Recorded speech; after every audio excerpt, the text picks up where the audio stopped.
अस्सलामुअलैकुम। जनाब, मेरा नाम मोहम्मद मुश्ताक है। मैं कोरियन लैंग्वेज टीचर हूँ। अल्हम्दुलिल्लाह मैं खुद कोरिया में 2004 से 2012 तक रह के आया हूँ। ये मेरा यूट्यूब चैनल है।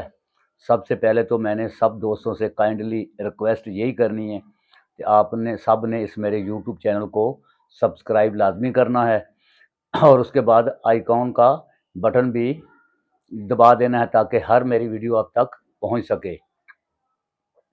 तो इंशाल्लाह इस अपने यूट्यूब चैनल पर मैं पूरी बुक जो पढ़ाई जाती है ईपीएस टॉपिक के लिए, ये मैं पूरी बुक ट्रांसलेट करके एक एक आधा आधा चैप्टर करके अपलोड करने वाला हूं अपने यूट्यूब चैनल पर। तो आज मैं करूंगा शुरू चैप्टर नंबर 3। इसको कोरियन लैंग्वेज में बोला जाएगा इलग्वासम। इलग्वासम चैप्टर नंबर 3 को बोला जाएगा। इसका उसने पहले अल्फाज दे दिया वुई। मुकाम को कोरियन लैंग्वेज में बोला जाता है, लोकेशन इंग्लिश में बोल दिया जाता है, और मुकाम को कोरियन लैंग्वेज में बोला जाता है वुई। वा और वा का मानी और कोरियन में बोला जाएगा वा, उर्दू में आएगा और। आगे जगह को कोरियन लैंग्वेज में बोला जाएगा छांगसो।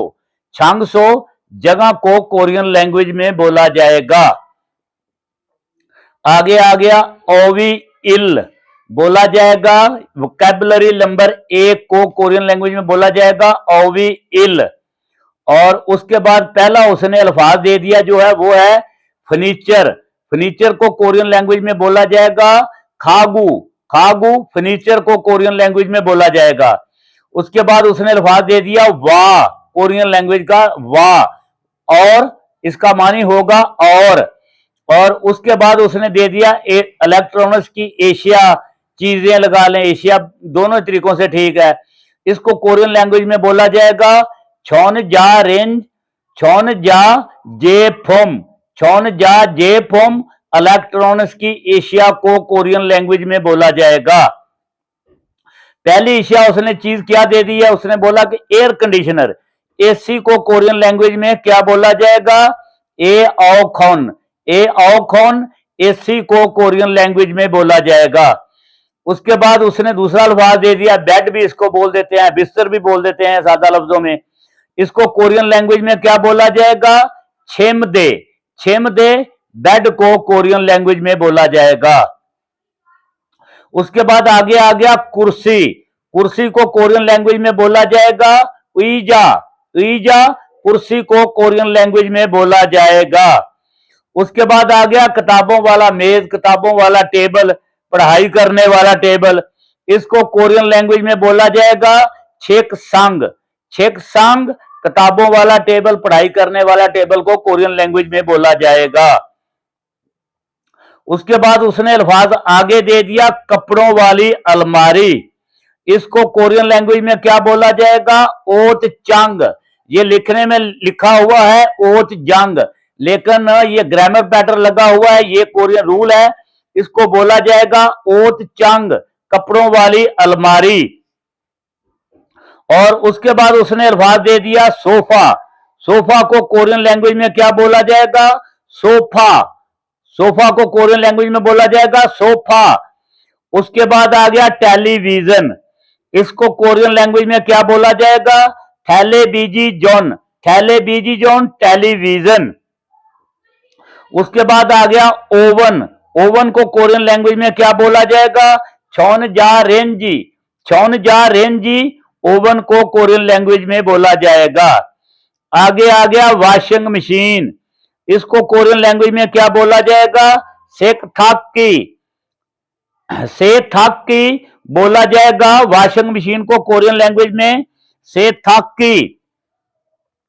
उसके बाद उसने अल्फाज आगे दे दिया फ्रिज यानी कि रेफ्रिजरेटर। इसको कोरियन लैंग्वेज में क्या बोला जाएगा, नेंग जांगो। नेंग जांगो रेफ्रिजरेटर को यानी फ्रिज को कोरियन लैंग्वेज में बोला जाएगा।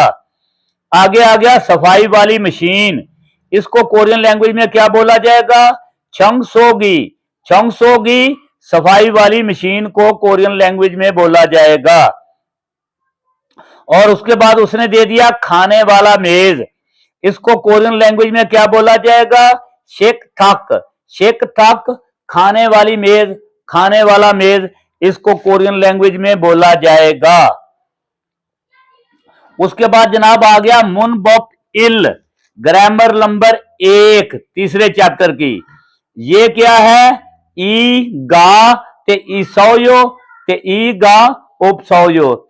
ई गा ग्रामर है, इसका आगे मानी है ईसौयो का मानी है मौजूद है, उपसौ का मानी है मौजूद नहीं है, या नहीं है या मौजूद नहीं है, दोनों तरीकों से ठीक है। और ई किधर लगेगा, गा किधर लगेगा? अगर नाउन का एंड यानी कि इख्तिताम कॉन्सिनेंट पर हो जाएगा तो फिर ई लगेगा। अगर नाउन का एंड यानी वावल पर हो जाएगा तो फिर गा लगेगा। इसकी दो फोगी यानी कि मिसालें भी उसने इधर दी है। पहला उसने दे दिया कि कौन सा अल्फाज दे दिया? पहला उसने दे दिया छेक संग टेबल।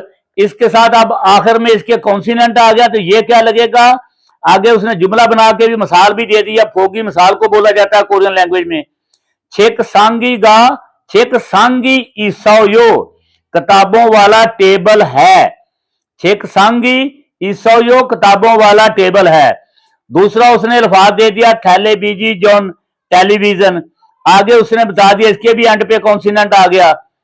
थैले बीजी जौनी ऑपसौयो, थैले बीजी जौनी ऑपसौयो, टेलीविजन नहीं है। ये तो दो उसने कॉन्सिनेंट लगा के दिखा दिए हमको, और आगे उसने दो अल्फाज के यानी कि वावल एंड पे लगा के दिखा दिया आखिर में। सोफा के एंड में वावल आ गया। अब ये क्या, इसका जुमला क्या बनेगा? सोफा गा ईसौयो, सोफा है। और आगे उसने दूसरा अल्फाज दे दिया नेंग जांगो, इसके भी एंड पे आखिर में वावल आ गया। उसने इसका भी आगे जुमला बना के फोगी मिसाल दे दी है, नेंग जांगो गा उपसौयो, यानी कि फ्रिज नहीं है। और इसके बाद आ गया थेवा इल। डायलॉग नंबर 1 को कोरियन लैंग्वेज में बोला जाएगा थेवा इल, यानी मुकालमा नंबर 1 बोल दें, अगर उर्दू में बोलना, इंग्लिश में बोल दे तो मुकालमा। डायलॉग नंबर 1 दोनों तरीकों से ठीक है। थारा है लड़के का नाम, वो क्या पूछ रहा है? छिमदेगा ईसौयो, छिमदेगा ईसौयो यानी कि बेड है। आगे फाउंग लड़की का नाम है, वो जवाब दे रही है ने छिमदेगा ईसौयो, जी यस हां बेड है। आगे थारा पूछ रहा है फिर ओत चांग दो ईसौयो, यानी कपड़ों वाली अलमारी भी है। आगे फाओंग जवाब दे रही है आनी यो नहीं, ओत चांगन उपसौयो, नहीं कपड़ों वाली अलमारी नहीं है। सोफा गा ईसौयो, सोफा है। और उसके बाद इसके लफ्ज बाई लफ्ज अगर हम तर्जमा करेंगे तो छिमदे का मानी होगा बेड। आगे आ गया, आगे ईसौयो है, उपसौयो नहीं है, मौजूद नहीं है। आगे ओत चंग कपड़ों वाली अलमारी। आगे उसने अल्फाज लगाया दो, यानी कि ठिगत ओ दो, इधर जुमले में ये दाल की आवाज देगा, दो का मानी है बी। ईसौयो मौजूद है। आगे आ गया आनी जो का मानी है नहीं, नहीं। ओत चांगन कपड़ों वाली अलमारी, उपसौयो नहीं है, मौजूद नहीं है। आगे सोफा, आगे ईसौयो मौजूद है। तो ये हो गया लफ्ज बाई लफ्ज इनका तर्जमा। आखिर में मैंने सबसे रिक्वेस्ट यही करनी है कि अगर मेरी वीडियो आपको पसंद आती है तो आपने मेरे यूट्यूब चैनल को, जिसका नाम है मुश्ताक कोरियन लैंग्वेज, आपने सब्सक्राइब लाजमी करना है और बेल आइकॉन का बटन भी दबा देना है ताकि मेरी हर आने वाली वीडियो आप तक पहुंच सके। और इंशाल्लाह ये पूरी बुक मैं ट्रांसलेट करके, पहली बुक 1, उसके बाद मैं बुक 2 भी शुरू करूंगा जो कि इसी ईपीएस टॉपिक के मतलब है, वो भी मैं अपलोड करूंगा। तो मेहरबानी, शुक्रिया। Please subscribe my YouTube channel. Thank you. Korean language में बोला जाएगा खोम अप स्मिदा। शुक्रिया।